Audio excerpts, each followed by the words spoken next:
आ गई एक मजेदार और दिलचस्प कहानी, जादुई हवेली। एक बार की बात है, कृष्णानगर नामक गांव में अनीता अपने दो बेटों चिंटू और मिंटू के साथ रहती थी। चिंटू और मिंटू दोनों बच्चे सरकारी स्कूल में पढ़ते थे, लेकिन अनीता बहुत गरीब थी और वह गांव में ही मजदूरी करती थी और अपने घर का गुजर बसर किया करती थी। लेकिन मजदूरी से वह कुछ ज़्यादा कमा नहीं पाती थी। घर के खाने और पढ़ाई के लिए भी बड़ी मुश्किल से पैसे हो पाते थे। जैसे तैसे सब चल रहा था। एक दिन अनीता बच्चों से बोली, चिंटू मिंटू जल्दी जल्दी तैयार हो जाओ, रोजाना इतनी देर क्यों करते हो। तब चिंटू माँ से बोला, माँ वैसे भी ज़्यादा तैयार होने का कोई फ़ायदा नहीं है। तभी मिंटू माँ से कहता है, हाँ माँ, हम रोज़ स्कूल जाते समय नदी पार करके जाते हैं, जिससे हम लोग गीले हो जाते हैं और गंदे हो जाते हैं। लेकिन बच्चों, नदी पर किसका जोर चलता है। लेकिन हाँ, ध्यान रखना, नदी ध्यान से पार किया करो। तब चिंटू माँ से कहता है, मामा नदी पर एक काका रहते हैं, वह हमें नदी पार करा आते हैं, इसलिए हम आसानी से नदी पार कर लेते हैं। अच्छा हाँ, वो सुरेश भैया हैं, बहुत अच्छे हैं। तभी मिंटू अपनी माँ से कहता है, माँ आज मेरे लिए दूध ले आना। हाँ माँ, और मेरे लिए भी। सिर्फ खिचड़ी खा खा कर अच्छा नहीं लगता है माँ, आज खिचड़ी के साथ दूध भी ले आना। अब माँ हम लोग स्कूल जा रहे हैं। चिंटू और मिंटू दोनों स्कूल चले गए, लेकिन माँ अनीता सोच सोच कर बहुत परेशान हो जाती है और सोचने लगती है, मैं अपने बच्चों के लिए दूध कैसे लाऊं। सुबह से शाम तक कुछ पैसे मिलते हैं, उसमें दूध लाना बहुत मुश्किल है, लेकिन आज कोशिश करूंगी कि अपने बच्चों के लिए दूध ले आऊं। अनीता इतना सोचकर मजदूरी करने चली जाती है, लेकिन शाम को उसको जो पैसे मिले वह बहुत कम थे, जिसमें वह दूध नहीं ला सकती थी और वह दुखी मन से घर वापस लौट आई। उसके बच्चे चिंटू और मिंटू दोनों जब स्कूल से घर आए तो उन्होंने देखा कि माँ दूध लेकर नहीं आई। इस बात से दोनों बहुत दुखी हुए। दोनों बच्चे उदास मन से माँ से बोले, माँ आप आज दूध लेकर नहीं आई हो। हाँ माँ, बोलो ना क्यों नहीं लाई हो। तब अनीता बच्चों से कहती है, हाँ बच्चों, आज नहीं ला सकी, लेकिन कल कोशिश करूंगी। आज पूरा परिवार दुखी मन से सो गया। अगले दिन दोनों भाई स्कूल जाने के लिए नदी पर पहुंचे। तभी सुरेश उन्हें नदी पार कराने आया। आ गए प्यारे बच्चों। हाँ काका, हम लोग आ गए। तभी मिंटू बोला, काका आज जल्दी नदी पार करा दो। अरे क्या हुआ मिंटू, आज इतने गुस्से में क्यों हो भाई।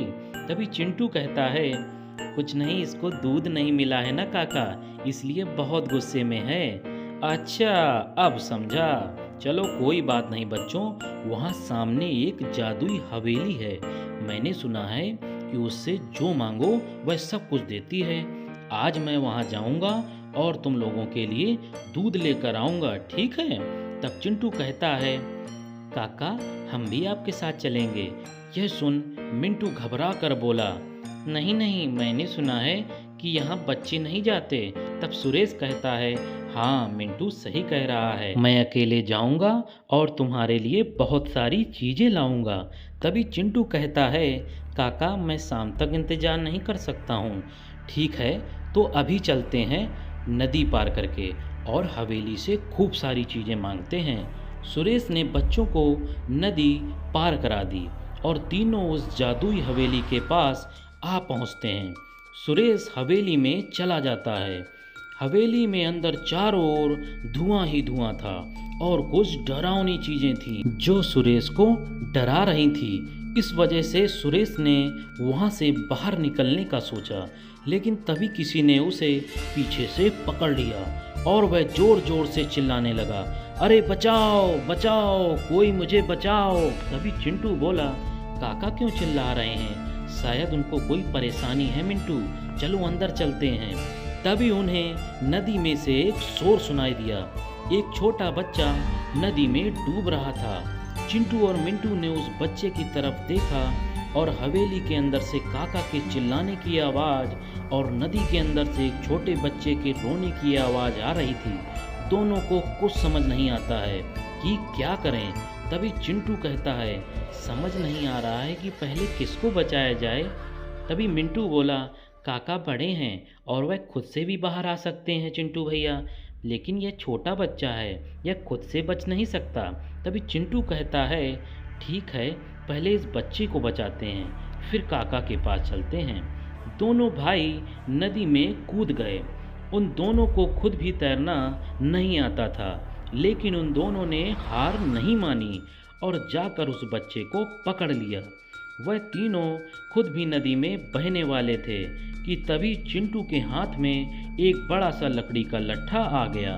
तीनों बच्चों ने उस लकड़ी को पकड़ लिया और बाहर आ गए और फिर चिंटू मिंटू दौड़कर जल्दी से हवेली के पास गए, लेकिन वहाँ से सुरेश की आवाज़ नहीं आ रही थी। दोनों भाई डर गए। भैया, काका कुछ बोल क्यों नहीं रहे हैं? पता नहीं मिंटू, ऐसा क्या हुआ? तभी दोनों भाई डरते डरते अंदर गए तो उनके होश उड़ गए। उन्होंने देखा कि सुरेश अंदर बैठकर भोजन कर रहा है और एक महिला उसके पास बैठी है और वहाँ बहुत सारा भोजन रखा है। तभी मिंटू कहता है, वाह काका, आप यहाँ भोजन कर रहे हैं और हम आपके लिए डर रहे थे। जब आपको भोजन मिला तो आपने बताया भी नहीं हमें। तभी चिंटू बोला, मिंटू बिल्कुल सही कह रहा है, आपने बताया क्यों नहीं काका?